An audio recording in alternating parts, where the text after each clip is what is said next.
All right, it says we're live. Yes. And I even have So the chat ready to go. nice. You're set up running two devices. I'm not quite that set up yet. So we did do that. We did a live, one of our early lives before I started doing the game sessions. We did Chris making Mai Tais, I think, and we had the phone, Yeah, I remember that and one. we had some challenges with because I think it was only our second live, but we had some challenges with getting the audio correct and using the iPhone and walking around with it and stuff like that. But like always, we just kind of figure it out on the fly. We don't we don't But test too much out. but that's the whole thing about it. You learn as you go. I mean, that's what we're probably talking about today. A lot of it is just stumble, trial and error, and it worked one time. Why doesn't it work now? Kind of like your link generator. How one Yeah, time it worked for the video, and the next time it didn't work, and it, it's just like I yeah. said, I'm not live and learn. I'm not sure what happened with that thing. I just started using it. I saw some other people using it, so I tested it a few times. It worked on the first session. Second session, it didn't, and then third session, it worked fine. But I noticed on the third session, I had pre-tested it, and it gave me that oops, and I just reloaded it. And the fourth time, I had to do the same thing. So I'm not sure why it's getting messed up when it sits open for a while, but it is. So The only thing I can think of is timing out on the yeah, something website. like that. Yeah, something like that. So anyway, I'm Brad with Pawz and Effect. I've got Aaron with Three Tails RV here. We just kind of got together or started talking the other day, chatting back and forth about doing a lunch and learn series. So we haven't really got very far with that discussion besides a couple texts back and forth. I have some ideas in my head. I just thought we would spend some time on here and informally discuss some of those ideas. So first, I guess I'll explain to you kind of what my concept was. I'm not sure which day or even which time yet, but I was thinking, 30 minutes to an hour, probably an hour or even 45 minutes, somewhere in there, um, and picking a topic to kind of start with. A Mm-hmm. topic could be, I think I've got a few of the topics that I had down on my head that I can put up in here. Yeah, there we go. YouTube setup, video equipment, audio equipment, video production software, creating newsletters, capturing emails, website design, and an RV. I probably wouldn't do RV topics if you weren't going to be with me, but you've got so much strength and in background and experience in RV repair, RV maintenance, RV tips and tricks, because I kind of wanted to cover some of those topics. And there's probably literally dozens more topics that we could talk about that are tangible to our YouTube channels, right? Well, or do we want to stick to like YouTube setup? Like I sent you some thumbnails today. Kind of look at how I perceive doing thumbnails. Yep. I mean, I think that'd be helpful for the community. It doesn't have to be just RV related. I think we can span it over Oh, I uh, agree. just Yeah. process of how to set up a YouTube channel, how to get the monetization and some of the rules that go along with it, and some tricks that I know that I've learned from others. I mean, just to get that back to into our community to help them or help us to help them to grow. I mean, that to me that's what we're all trying to do anyway. So why not help each other out and do it that way? Yeah, and as I said, I've got a bunch of different topics, but that doesn't mean we do just one on each of those topics. I think the YouTube topic alone, where we started there. In fact, I've got. Let me share my screen here. I already started thinking about kind of the content that I wanted to put together. I'm just getting started on it, but I started with kind of some PowerPoint stuff or Google Slides here, where I started putting together why do you need a YouTube channel? Creating a YouTube channel really at the beginning, and a lot of people that are on these live streams they might not have a need to go at that level, but it wouldn't take. I don't think it would take too much to just start at such a low level, and I don't think it's going to hurt anything. We'll see what the feedback is, right? Yeah, I want to see. Is this going to go upside down on me? Yep, forget it. I don't know why it's doing that.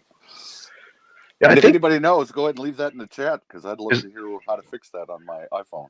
is that actually I think there is a setting, but remembering where it's at, there's an articulation or not articulation, auto rotation. I think that'll allow you to rotate the landscape. And if you have that turned off, it'll automatically try to fix and go back to portrait. I'll have to look at it for next time. Yeah, I'm just taking a quick look, see if I can find it here real quick. But I'm not seeing what I was expecting to see. No, we'll have to do that next time. But yeah, that's a pain. When mine was doing it, my wife actually showed me how to fix it. So Yeah, I don't. yeah, I don't see it. I don't see it. It's not under display and brightness that I see, but raised It's awake. there somewhere. We'll figure it out, and we'll probably even share that. Yeah, exactly. Hello, full time dream. Aaron and I are just kind of talking about a lunch and learn session we want to do. So we're going to talk about kind of the schedule that we have and how it might work. And Aaron, what I was thinking, and one of the reasons I brought you on, not only because of the knowledge and because it's easier, I think, to have a live conversation, than it is to just me talk. But the third reason is, if with my schedule I can't do it, or something comes up in your work camper schedule and you can't do it as well, um, we could cover for each other. And I was also thinking that, so we both get, the watch hours, is we could rotate from my channel to your channel one week, or one day we do it on Pawz and Effect. We'll have the lunch and learn with Aaron and Brad, and then on one week, or the next time we do it on your channel, and you could host it from yours. Or doesn't this software have the ability that it records it offline and you can reuse it? I think, yes. I think there's so many hours that we can record offline. Yep, I think there is.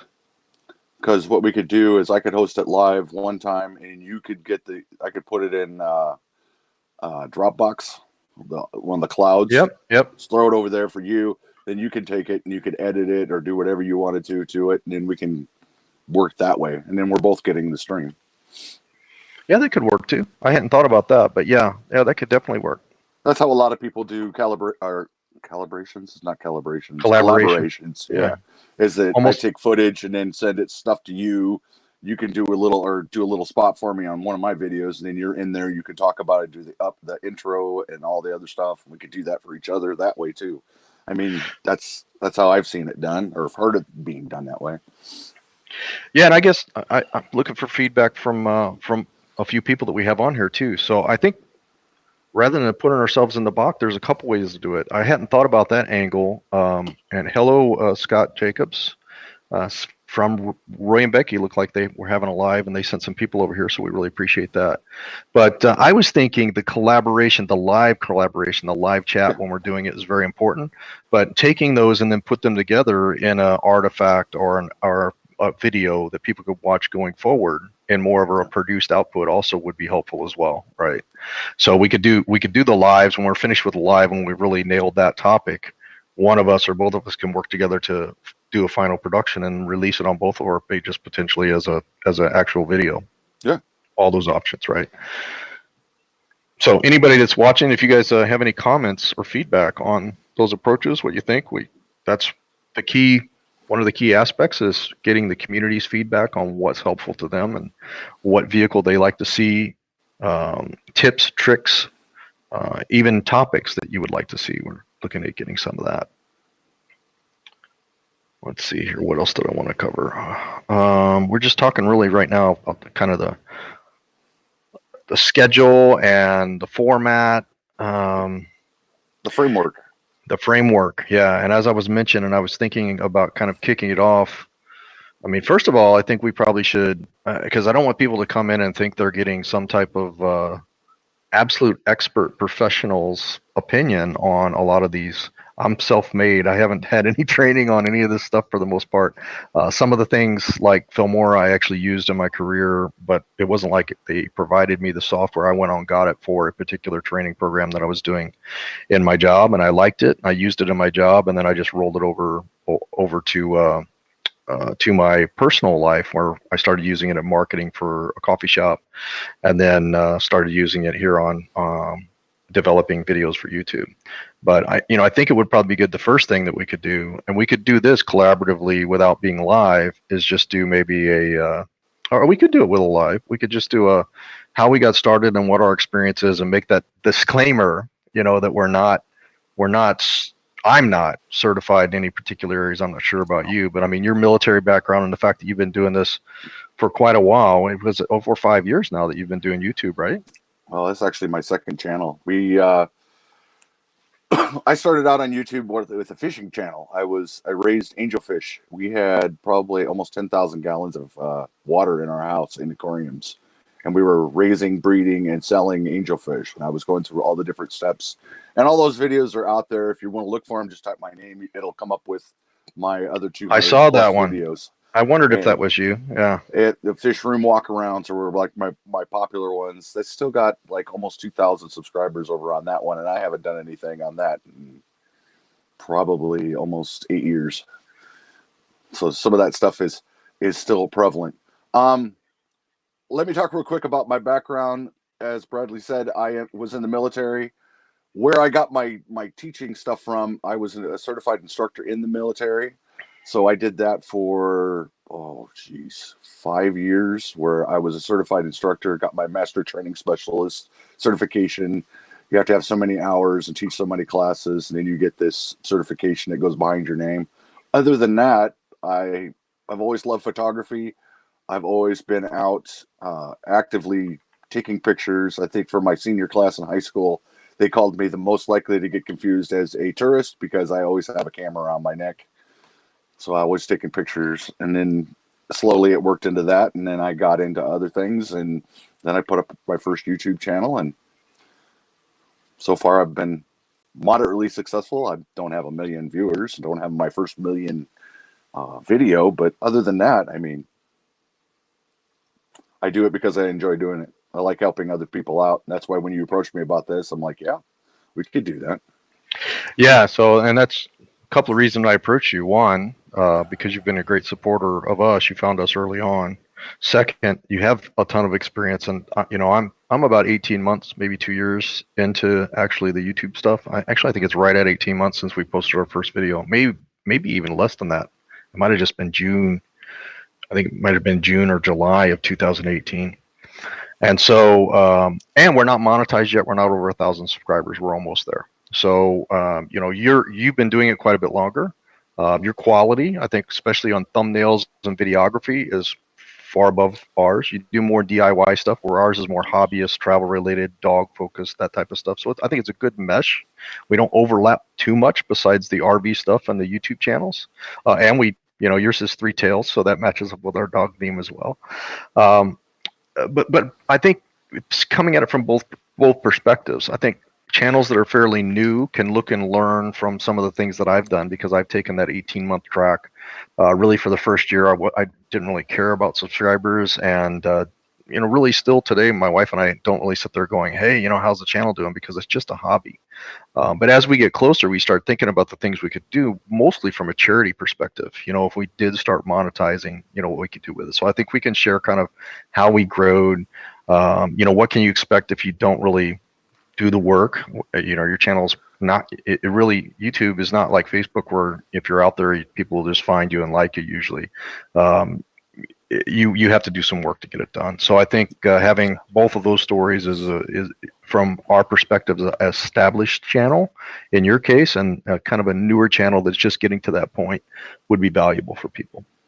Yeah, you got to do the grind. You got to keep putting out videos. You got to keep on a schedule. You got to keep trying to motivate yourself. And I know, like, for myself, it's been hard, but at the same time, there's not much else I can do. When we left Missouri, I did all the stuff to the RV thinking we're going right straight to work. I'm not going to have time to finish all this stuff up. So I started working on other projects. And as you know, trying to do a project and record it at the same time, it just doubles the effort. And sometimes I get in there and get everything filmed, and sometimes I get halfway through it and I'm like, screw it, I just want to get it done. So, yeah. Yeah, that's another topic that's probably one of mine that I thought I had a good system, and I just get, partially because I work a full job and I try to capture a lot of footage, so I'm doing it at the last minute rather than having a plan. And having all your different not SIM cards, but the little video cards, SD cards. Yeah, having the little SD cards from your GoPros and your drone, and then connecting your phone and downloading it all down to a backup drive, and then have it ready and getting it on there. And there's been times where I didn't have my microphone on, so I lost all that footage. There's been times where I'll turn on my iPhone on my gimbal, I'll turn it on and I'll hit video, I'll never hit play to actually play the video I'm trying to capture. And then there's times where, something happened and corrupted the footage, or I lost footage or didn't have the footage. So just managing all of that video content and pulling it all together is It's hard to be that one man band when you've got all this stuff you're trying to do at the same time. It just gets really out of control. Like yesterday, not yesterday or the day before, I was trying to shoot some intro videos, part of the video, and I did a whole segment. Came back and looked at it, and I didn't listen to the first little bit of it, and it's all got the wind behind it, so it's all ruined. It's like yeah, I I've can't had use that it. too. So in full time dream count here, and correct me if I'm wrong, full time dream, but it's Ron. Is that correct? Is your first name Ron? I know we've chatted, I think, on some live sessions, and you're talking about growing and adding 10 subscribers, and you're exactly right. I've seen you on live sessions. That would be my feedback to a new channel. Is one of the easiest ways to grow, in my opinion. And I see people that aren't even content creators having as many followers as I do, just because they attend lives and they make friends. So you're making friends, people that you collaborate with and you connect with, that want to be connected to you on YouTube. And that's for a couple of reasons. Either they like your content, or they like you as a person, or they just want to exchange subscribers, which all of those are fine. I mean, obviously, mainly I want to, the channels that I'm really looking for are the ones that we can get to know each other a little bit, even if it's just on live sessions, and hopefully we'll watch each other's content if we both have content. Which, as you grow and you start getting up to hundreds of channels, you find out you can't do that with everybody, right? It's not like I can run everybody's video that releases every day, because I literally get probably 10 pop-ups an hour on videos, and I've only got a limited time to do it. But yeah, that's just a first tip right here is get involved in those live sessions. What do you think, Aaron? Yeah, because you're going to be a part of that community. The more you're active in that community, the more people tend to gravitate towards you. So again, that's where this whole premise of what we're talking about doing today is to help out the individuals, help out the masses, our own community, so that they can strive for a better YouTube channel, a better community. The more people you get involved in it, the better off you're going to be. And when you started both your channels, I think your first one, didn't your first one, it had 3,000 or so subscribers. I had 2,000 plus. And you're over 8 now, closer to 9, right, on this one? Or? Yeah. Yeah. So how did it go for you on both of those channels? Because we're talking about different time periods. I mean, if you haven't done anything on the other channel for 8 years, you probably were, 10 years plus ago when you started that? So YouTube was out, and then there were plenty of creators at that time, but it's a little different today. There's tons more people on it, tons more creators, live sessions, all that. It's well, back then they didn't have live sessions. They didn't even know what that was. I mean, it was post your video. I mean, I started out with a little crappy camera, and since then, this camera is actually better than the first camera I ever bought to do YouTube with. So if you want to get started, you don't have to have big expensive equipment. You can just do that with your phone. I mean, right now, doing this live, I've got another iPhone 7 that I have plugged in, that I got my headset onto, and we're just doing it. We're going. I don't have my Lumix G7 that I use for some of the other content that I work with.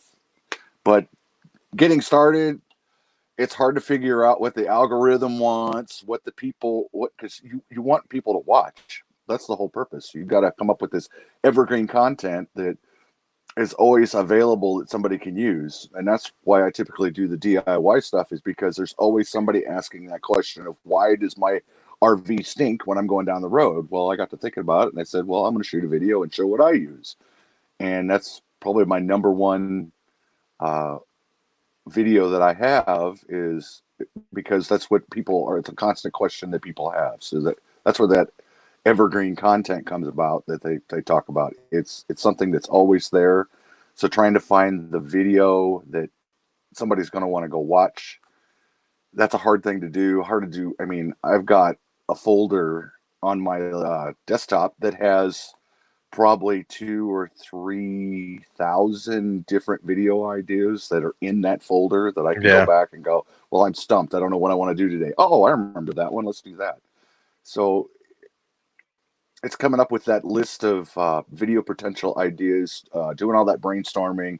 And then once you get that baseline of that, it's like, what editing software? That's one of the first questions I asked you when when I started talking to you, it was like, okay, what are you using for editing software? And we both use the same thing. We're both using Filmora. And I'm like, okay. So we're on that same wavelength on doing the videos, but how do you make it more interesting? Because I would rather get out of the DIY, get more into the blog, but I'm going to lose a whole bunch of people when I do that, because people come to me because they expect to see a certain thing. So I want to transition more into the blog related, do the travel stuff like you're doing. If we can get in the charities and stuff into there, that always helps. The other day, I was just today, the ladies that are working in the campground with us, they are working on masks, and they're donating to they're working on masks, and they're working on quilts to go to the retirement communities here in the northern Iowa location or central Iowa locations.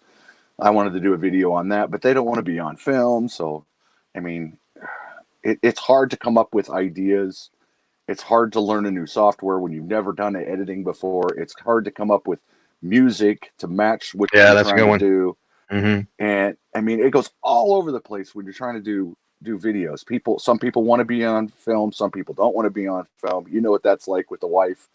One time she'll get in there and she'll talk up a storm, and you go, that was one of the best things she ever did. And the next time she's like, I don't want nothing to do with this. Yeah. Your wife's the same way? Oh, 10 times. Try to get her to do a video. She's like, drag, and I don't want to. And it's just like, we're in this together, and everybody always sees me, and you gotta get upbeat when you're doing your videos, and always happy. And some days it just doesn't work that way. And see, I think that's something to talk about too. Another topic would be thinking about the people that are starting, and not that this doesn't change over time, because ours has a little bit, but thinking about the reason and the purpose for having a YouTube channel. I mean, a lot of people may naively, or maybe they have what it takes to go on and be viral right off the bat, but go in and think they're going to monetize quickly and they're going to make a lot of money. And when you look at I don't know this that well, but you probably know more, but you have to have tons of volume to really make a lot of money from YouTube, right? Tons of volume. Well, typically what they say is you have to have 200 videos on before you're actually going to be monetized.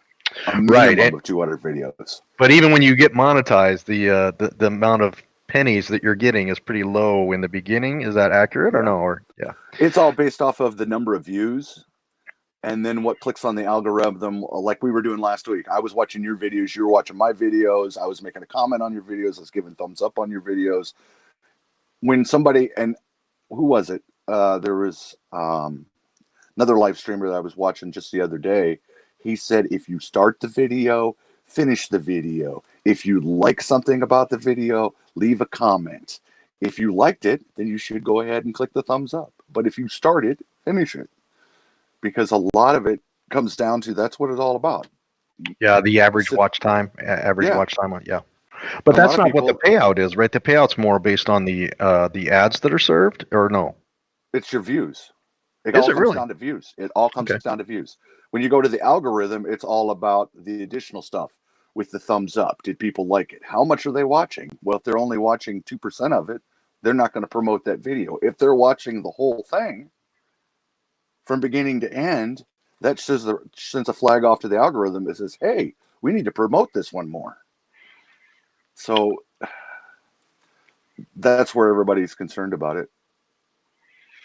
Yeah, and that's Corgilly just put something up there. He's growing pretty quickly. Only been around for about 6 months. He's already got 3,000 view hours. I think I'm around 2,500 view hours. But I was doing content like once a week, maybe sometimes once every 2 weeks, right? And again, I'm a hobbyist, so my content, it's getting better, but it's not professional grade, and it's not even the energy level that Aron was talking about. Because when we started this, it was really more of, we're doing something pretty cool in our life where at that time I was walking away from a career. We were selling our business. We were putting our house on Airbnb, and we were just going to change lifestyle, to do something, because we got tired of thinking when we're 60, we're going to do this, right? You never know. You never know if you're going to make 60. Look at what's going on right now. And a lot of people are facing some pretty big issues with this virus thing that they didn't expect to be facing right now. The more content you can release that keeps people, especially if it's on schedule and people know, I've heard, helps keep engaged, coming back, and keeps them engaged. Yep. And that's hard to find, because I used to do this long drawn out thing about, oh, thanks for coming and being a subscriber and blah blah blah blah blah blah blah, and it was like a minute and a half long. There's my Right. part of my intro, and now I've got it down to thank you so much for watching. If you like the channel, go ahead and give us a thumbs up and be a part of our growing community. And that's it. I mean, it's down to like, Yeah. I got 30 seconds to get that little plug in there at the beginning to get people to hit the win the click is what they call it. I mean, Yeah, you've got around 170 videos, 160 videos. Yeah. So I haven't got back to some of the older ones, but most of the newer ones I saw, I noticed that it's pretty crisp. I mean, a lot of your videos, I think they're under 10 minutes most of the time. They're 6 to 8 minutes on a lot of your DIY and tips and tricks ones, right? So they're pretty much. And they say that hurts you, because you should have videos that run any, and it all depends on who you talk to. Most of them say that you have to have the minimum is 10-minute video. But I'm not one to sit there and talk and preach and do all this all the way around, show you my whole life, and then do this little 3-minute thing about the video, and then out I go. A lot of people like my content because it is, here it is, this is it, and we're done. I think that's good with DIY stuff, because I know before Chris started watching some YouTube channels, and I was like, oh, that's pretty cool. And I'm like, hey, we could do that. You want to do this? And that's kind of what caused us to make our big change. And but before that, I used YouTube, but I had never even signed in, right? I just used it as an anonymous. I'd do a search and I'd say, what type of RV should I buy, or how do I use a hole saw, or whatever, something around my house. And I was looking for those ones that were crisp. Within 2 to 5 minutes, I would get the quick tip that I needed to go off and do it, because I didn't want to sit there 30 minutes in front of my screen, listen to somebody talk about all the things about themselves before they get to telling me the tip that they want to tell me. So I appreciate the ones that are short, and the ones I've watched of yours were perfect. In fact, I would say you probably could go into a little bit more detail, because they kept my attention because of the quality that you do them. That's hard to get into a lot of detail when every RV is different. There's no two RVs that are the same, unless it's the same year. I mean, but to go into a lot more detail, I've heard that many times. I mean, honestly, I hear that from other YouTube creators going, it's a little bit more detail, a little bit more time, and it would be perfect. I'm like, okay, then why do I? Because if you look at you go on and you look in your analytics, and it shows you can go into the video and do the analytics for that specific video. It'll show you a graph, and you'll start out with 100%, and then it goes dip, and then you'll go along real good, and then all of a sudden at the end it just falls off. That's perfect video. Some of them that I've done earlier, I mean, the graph looks like this. It goes bap, and then I got like 3 viewers the rest of the way to finish. I've got plenty of those, because who wants to see if it's something that's more about my family, or we're going to some obscure museum and we take a picture of that. It just doesn't keep people's interest. And I kind of know some of those going in. And what I've been trying to do now is when I have those, I'll capture those up. What we did at Christmas, I took all the different family stuff that was more important to just my family, and I put together meet our extended family, and I put it all together in one longer one, and I did it as a premiere. And that way, now each week when I'm releasing something, I think it's better content. We did the distillery. We're going to do a battle reenactment. We're going to do bike week and some stuff from Daytona, which I think people have. Did the battle reenactment come out today? What's that? Didn't your battle reenactment, didn't that come out later tonight? Yeah, actually, that one premieres tonight. Yeah, at 7:30 Central Time. That premieres. You're going to do the premiere? Yeah, I'll be there. I'll be there for the premiere, and then I'm not sure if I'll go over to. There's another channel that does karaoke on Saturday nights, and it looks like a whole lot of fun. I've just got to limit how much time I spend on here, because I've got a wife and 2 dogs that need my attention, right? And also, my ears. I'm hearing impaired, so I've got hearing aids in my ears, so I can't wear very comfortable headphones, and I can't hear that well. What brand do you have? The headphones, I got the Blue Parrot headphones. No, the hearing aids. Hearing aids too. I've got the Southwestern Hearing. They're inner ear. But you got earbuds in, don't you? Yeah, I do now, but normally I have my hearing aids in too. So I didn't even know that about you. So yeah, and see, so we're both there. If I could use the earbuds, but my hearing is so bad that I can hear it. It's loud enough, but I can't make out the consonants and stuff like that. So the earbuds, I have to have the amplification at the certain frequencies, or I can't hear that well. So that's why I go with the over-ear ones, and I try to do all my webinars, conversations, work. Even if somebody calls me on the phone, I'll try to attach my phone here because I can hear better, much better that way. Oh, I hear you. Let's see. I saw one here that I was going to comment on. Let's see. My best video. I think this one here. There we go. Adventures of Moon Man. So they mentioned earlier that the channel's pretty small, and they do regularly. They release one on Tuesdays. I guess I had a question for you if you're still in the room listening. You're on this live stream. Are you spending a lot of time on live streams and collaborating? Because to me, I kind of felt the same way. For a long time, we were getting videos out once a week. I would promote them on Facebook, not very much paid promotions at all, pretty much organic growth. But really, it was the interaction on live sessions that really started growing the channel, where I'd meet people and talk to them. And I really started doing that. I was probably only at 400 subscribers or so, maybe 500 subscribers 6 months ago, or maybe less than that. And I started getting connected with the RV community, Blue Wave Odyssey, and a few other channels, and getting on live streams there. And then I started doing my own live streams, and I've been averaging probably around 100 subscribers a month. That's still not fantastic, but I think that just goes kind of to our approach and our mission, which really so far has been more. There are travel destinations. There are some RV reviews on there. I don't do so much with the products or the actual RVs, but RV park reviews, more around the destinations, dog friendliness, charitable aspects, and things like that. But our plan is, over the rest of 2020, we're going to step it up into our main mission of our channel, which was always pay it forward. We wanted our channel to be able to be meeting charities, helping those charities out of our own funds, and also when we become monetized, every single penny that comes in is going to go back into those charities. So that's what our goal is. But it really started starting to climb up noticeably when we started getting on the live stream. So I think if you keep doing that, Adventures of Moon Man, I think you'll start continuing to see some good growth. One thing, Adventures Moon Man, would you be interested in having me do a review of your YouTube channel to see if I can give you some pointers on some things that I know that might help you with that? Would that be something that you would be interested in? You got to do mine first. Haven't you done that for me? Well, I mean, that's something.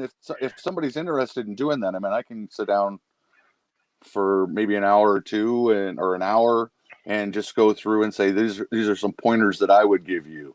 And then if they want to get on like this, and we could actually talk about some of that stuff, and they could see get some interaction from them on some of the things that I'm saying that might help others that way too. Yeah, and then Corgally says here, this is one that I'm looking forward to. So using your own live stream like we're doing here. So I'm using StreamYard. You can't use live stream from a mobile. I'm on my Mac. You can't go live stream directly to YouTube until you have over 1,000 subscribers on I think on your channel. They'll open that up where you can go from a phone, from what I understand. Yeah. And so I'm looking forward to that, but I haven't necessarily seen the subscriber increase tangible to me going live, but it's getting in other people's lives that have 50 to 100, finding some of those larger live sessions where you can chat with people and meet people. Right. That's where you'll start getting, I think, more subscribers that'll see you in there. They'll see that they have something in common. I know we do motorcycles, dogs, and RVs. So on a lot of those RV channels, we have three things in common with Autumn, almost always two, because most RVers have a dog or a cat or some type of pet. So finding that commonality and getting them to have an interest in you is really important as well. Well, it also helps to give shout outs. So once you start doing lives, you'll know right off the bat who the people are that you interact with and have a commonality with, and then giving them shout outs. I mean, Bradley does that enough, more than what I think I deserve on his channel, just by helping him out with different things. I mean, he calls me one of his greater supporters. Well, if anybody asks me for help, I'm going to give them some help. I mean, that's just the way it is. But passing that on to other YouTubers while they're in there. I mean, even during the live streams, we talk about if you see somebody here that you might be interested in, go ahead and go over and check out their channel. Even if you only watch one video and leave one comment, it doesn't mean you have to subscribe. But if it's something that you enjoy, go ahead and hit that subscribe button, because we're supporting each other. And I might be able to teach you something. Bradley might be able to teach you something. If you stop learning, you're dying. I mean, that's the way I've always looked at it. Yeah, and you just hit it on the head. The reason why the other day I was sitting there, I do webinars, I do trainings, I do demos for software. What I didn't give kind of at the start of this, I didn't give my background. So my background is 20 plus years technically selling software. I'm not the sales guy, but I'm the technical sales guy. So I support them.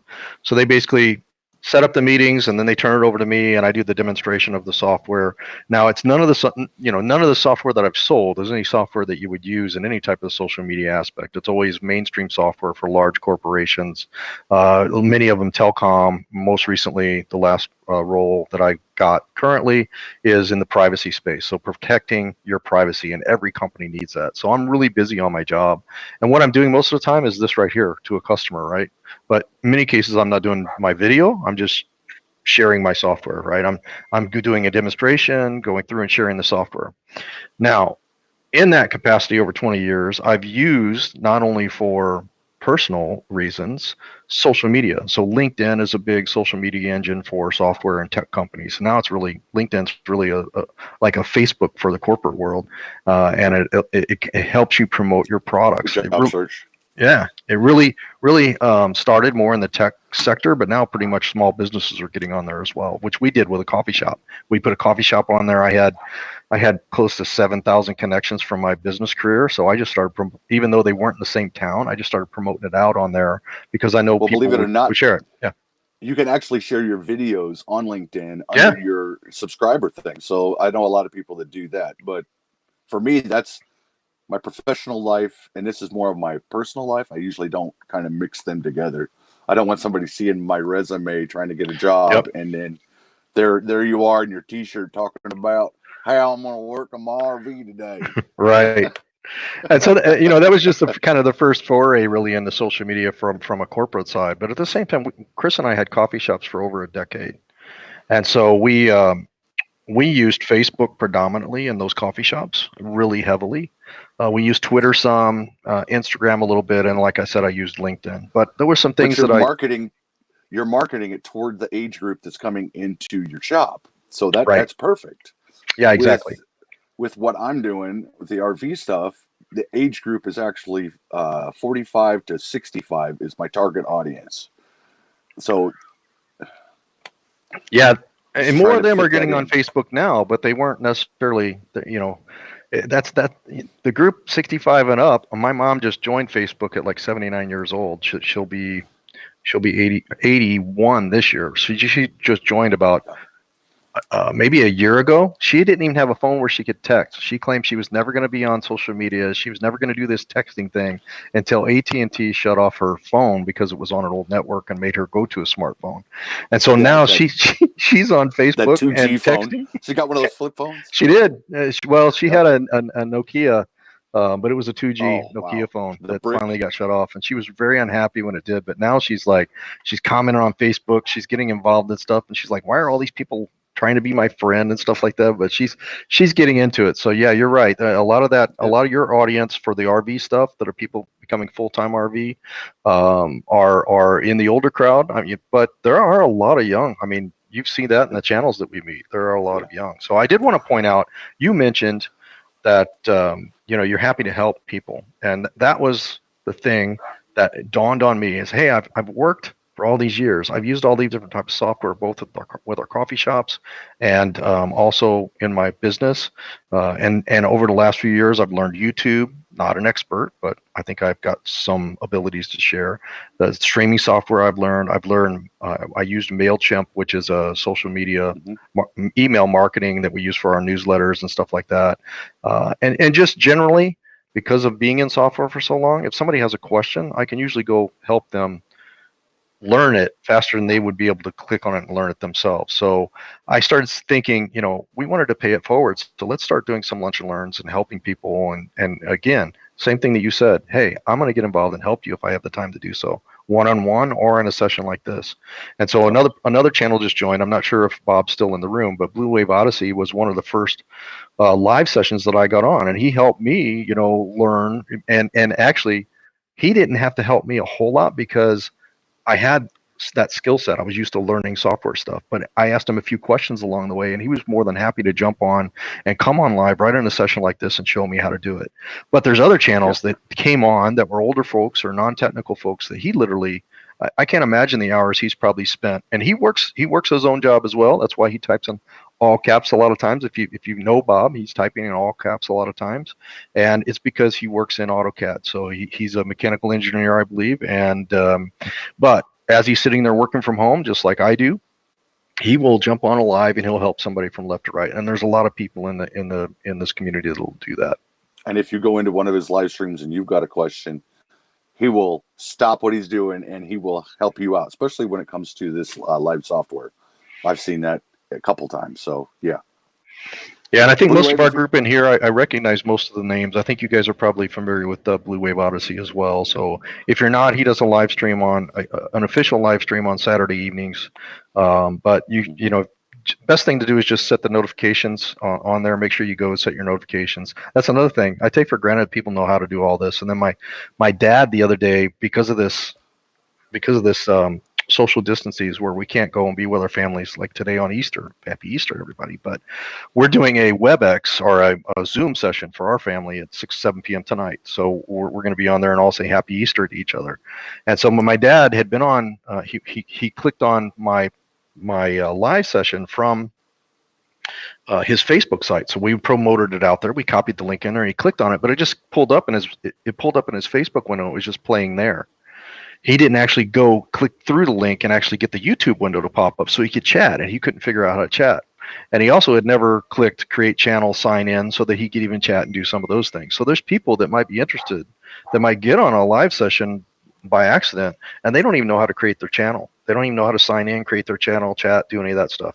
And so I think doing some of these lunch and learns and getting some of that content out there and collaborating with people, and if they can't get it during the session, because I think one thing that we could be different than the ones that I've seen is many of them say, ask a question. They'll ask a question in chat and they'll show it to them on the screen and move on. And that's very helpful to a lot of people. But some people are still confused and frustrated, I think, behind the scenes. And so being able to also offer the ability to, hey, I'll do a one-on-one with you, or we'll just take over this live session because it's smaller and we'll focus on your topic and help you get what you need to on this topic. Making it very collaborative is kind of my intent. And when you start helping one person, they'll tell somebody else, and eventually, who knows what it'll turn into. But like I said, if anybody's interested in a channel review, I think that's what that says. I can't read it on the screen. And I need my other glasses because I don't have the bifocal in these. Yeah, there was a couple. There was a couple. I know Full Time Dream said they would be interested in having you look at them, but they're only a month old. But I don't think any time's too early to have somebody take a look and see what you're doing and give you some pointers on how you can structure things, or maybe tags that you might be able to use or whatever. And again, as I said before, disclaimer: I guess I would say I have basic knowledge in a lot of different areas, but I definitely don't want anybody. People tend to get their feelings hurt easily. It's an opinion or some advice, but definitely listen to Aron's advice, listen to Bob's advice, and seek other advice as well. Because I think you're going to have your best channel when you take what your concept and idea is and help others kind of speak that vision back to you and help you mold your channel. My opinion is based off of my experience. Yep. Somebody else might have a completely different experience. So if we had the three of us in here, at least you'll get three different opinions on something that you could do to help get your YouTube channel to grow. That's exactly right. So, Aron, we've been on here almost an hour. Yeah. So, I guess with that, I think what we can do, maybe if we can do one of two things for the next one, and we need to talk about kind of when the next one would be and how often we want to do it. I was thinking probably starting with once a week. I'm just not sure whether there's a set day that works for you, a set day and time during the week that works for you, or does it vary? It's going to be on a rotation when we start. I mean, I'm good through the 20th, but after that, I don't know what's going to happen. They haven't officially given us a schedule yet because we're still under quarantine. if that makes sense. Even though the county I was in down there didn't have anything on it. So once I get a definite schedule, I mean, we can set up a couple of them, and we might have to adjust things as my schedule changes, because I'm not gonna have every Friday off. I'm not gonna have every Thursday off. But we only work till 5 o'clock, so then we're on call after that. So it'd be like a hit or miss, where you could cover for like 5 minutes so I can run and down and get somebody some firewood and then come back.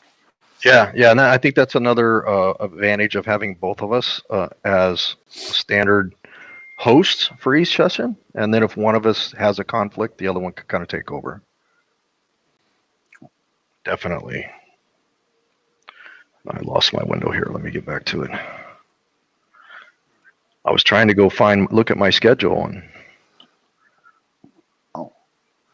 great thumbnails. Hi. There we go. Yeah. Okay. So this week, probably Friday is my best day. I'm not sure what you said. You're open this week? Yeah, I'm open this week. Okay. Let's look at maybe Friday afternoon around 3. And I'll call you a couple times between now and then. Yep. And that way we can kind of come up with how we're going to run this, get our frame figured out. Yeah, I think the first one we can kind of do some of those disclaimers we talked about today. We'll have a framework of introducing what we're going to do, and that we're not experts. Then you or I can go and give our experience. Then I'll give my experience, and then we'll basically say topic for today, and we can start out with that slide set that I'm working on, which is basically just how to set up that YouTube channel. We'll start there. I'll show you some of the content. I'll share that. Do you use Google Slides at all? I have in the past. Okay, it's like well. Yeah, right.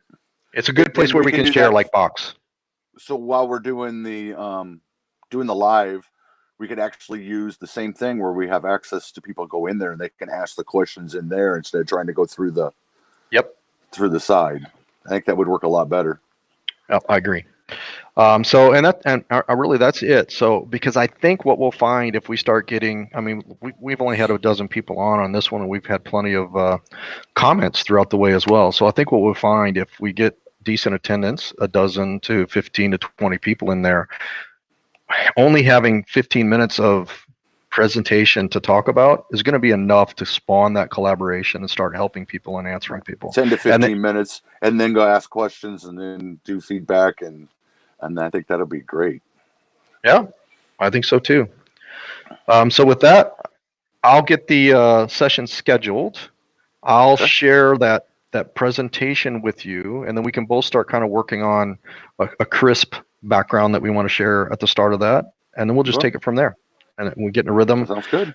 And each time we do one, we'll try to identify when the next time is, because like you, my schedule changes, especially when this is all over and we get back into traveling. There might be a time where I'm on a plane or out of town for the entire week or 3 days. Or you might be in Iowa. We can just do it side by side instead of. That's going to happen. Okay. So Aaron and I have been trying to meet. Aaron was actually only about an hour and 30 minutes from my house, but I wasn't in my house at all. Almost the whole time he was there. We were gone. We were in Florida. We were in Florida and a few other places, and we had come back for a short visit, but we couldn't work that out. And then we came back early from Florida because of all this mess, and we had planned to go see him on the last Sunday and stay over Sunday night and then come here Monday.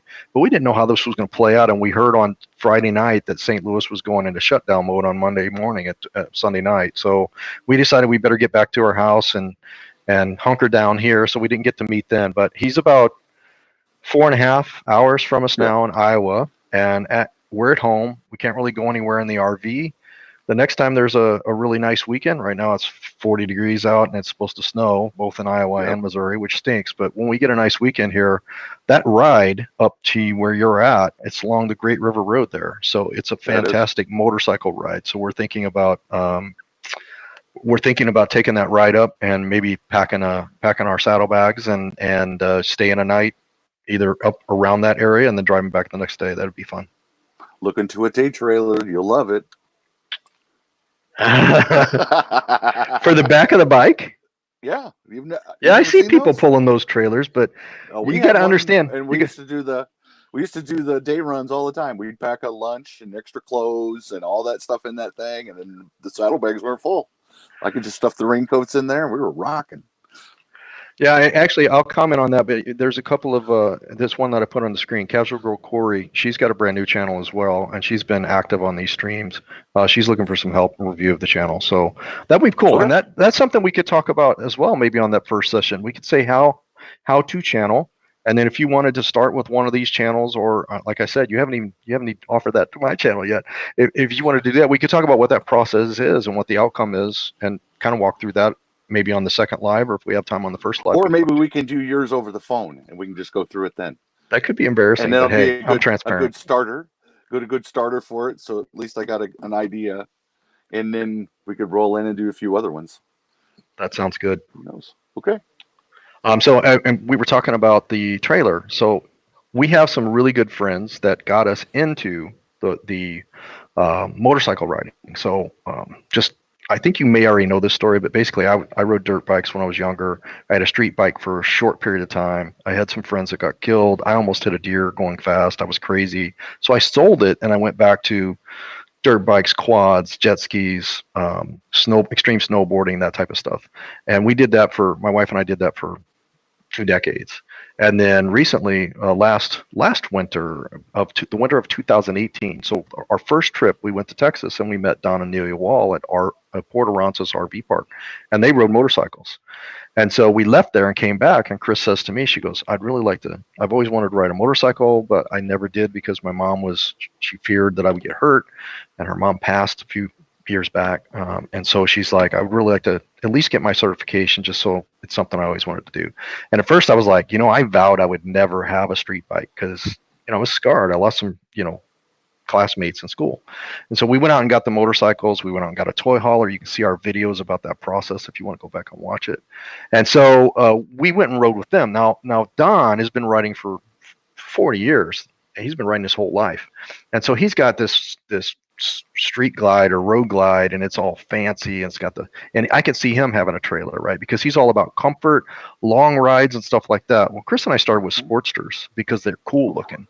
And we just she upgraded to a Heritage Classic, and I upgraded to a Fat Boy, both because of the cool aspect, right? And he keeps saying, you're going to love that windshield. You're going to love your saddlebags. Mm-hmm. But windshield is okay.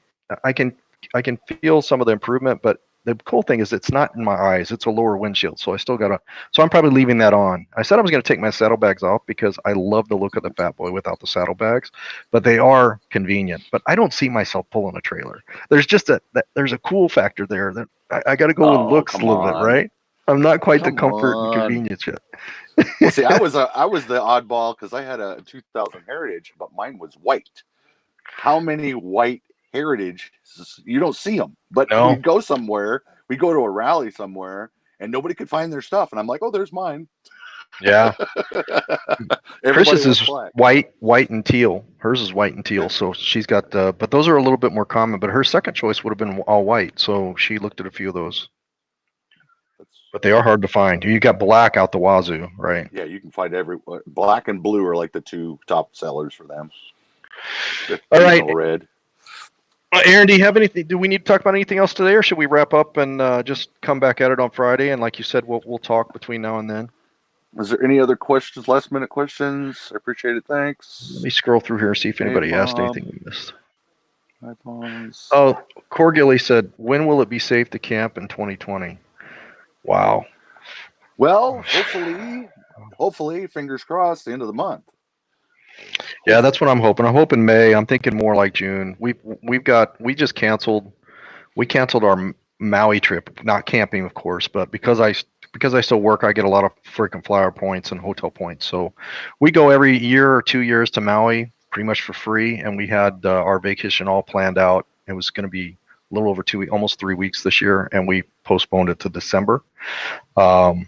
So that, but our next thing that's in jeopardy is our summer trip with our grandkids that will go out west to where Chris grew up. So some of our grandkids have never been where Chris grew up out in the Pacific Northwest. They still got a great grandpa out there. Yep, back to Washington. A 6-week jaunt while the kids are out of school during the summertime, and then getting them back for school for August. So hopefully June is pretty much back to normal as far as campgrounds and such. Well, the last thing that we heard here, well, here's the backfeed on this. You already know this one. Um, they closed off all of the RV parks in Iowa, all the parks, all the recreation parks, all the camping period. And then they came back 2 weeks later and the governor made an amendment to it because there was a lot of displaced nurses that had no place else to go. They didn't want to go home to their family Right. and subject them to all of this disease. So a lot of them were staying in state parks. So they came back and said, okay, well, I guess if you're a full timer, which full timing to them means that you live in your RV, you can stay in the park as long as you stay for 2 weeks or longer. And then we've got monthlies that are in here too. So, and then like myself and my wife and then the other work campers that are here, we're actually working the park. We're going to be working the park. So, where are we going to go? So they called. My wife called and talked to the governor of the state and said, "Hey, this isn't fair for us. It's not fair for the nurses and on and on and on and on." She called, and in 2 hours later, the governor was calling us back and saying, "I've already done the addendum to it, and you guys can stay." So that was interesting last week, and I still don't understand why, because RVers in a park, you're pretty much self-contained anyway. I don't bug my neighbors; they don't bug me. That's just the way it's always been. Yeah, I got to tell you, there's so But much hopefully, contradiction on I know. the things that they did, like closing down fishing on lakes and in streams. I don't get that one. I started to understand why they were closing down some of the parks that had hiking trails, because my understanding is they were getting Well, so packed with people. But still, on a what lake, how ruined close it? can you get to somebody on a lake? What ruined it was the people that were going to the state parks. They had all the facilities Yeah. closed, and they were doing their business in front of the restrooms that were closed. Or they were People. going on spring break, going to the beach Yeah, and yeah, having a I saw beach some of party that. with 50,000 other people. I mean, I don't understand it either. I mean, social distancing doesn't mean to go hang out with 200 people. Like I said, 10 or less. Yeah. But Well, it just kind and of then goes you to got the older, show yeah. you Then can't you got the rely older generation. you can't rely on the government to protect you. You can make No, laws and you can they're make not. statements, and people aren't just going to listen. People are going to do. People are people. They're going to do what they want to do, and But you that know. older generation, if they told them to stay home, they stayed home. They, Yeah, but I went and saw my mom and dad the other. My dad needed his garden tilled up because he wants to get outside and work. So I went down there. I still kept social distance, no hugging, nothing like that. Lots of stuff like that. But my dad's 82, and who knows? Who knows, right? I mean, 82 years old, right? So it's not like he wants to. I think he hasn't said this, but I think a lot of older people are feeling like they've almost had their life taken away anyway, because they don't know how much longer they're going to live, and if they can't see their grandkids and their kids and hug them. But at the same time, they do understand the risk of it all. It's just I hope it gets over soon. And as you see here, one of the hardest hit states, Washington, Bob's saying that some of the private campgrounds are being allowed to open back up there. So that's great news, because I think they're hopefully getting on the back end of that curve. And I I hope so. believe we can expect across the U.S. over the next 10 to 14 days. I'm really hoping that curve starts coming down, because the media, a lot of people are probably stopping watching. They're just getting into That's what we've done. their routine of being at home. And so the whole everybody clicking on every COVID advertisement and all the news, it's going to start going downhill. And if there's any truth to the fact that the media biases things to make money, which I believe there is, we'll start seeing them moving away from this story as the interest in it comes down. So I really feel that by May we're going to start seeing a lot of stuff opening up for June, certainly. So there was That's the another hope. thing I was going to point out here. Here, Corgily says this is actually a tip more so than a question, and I don't know.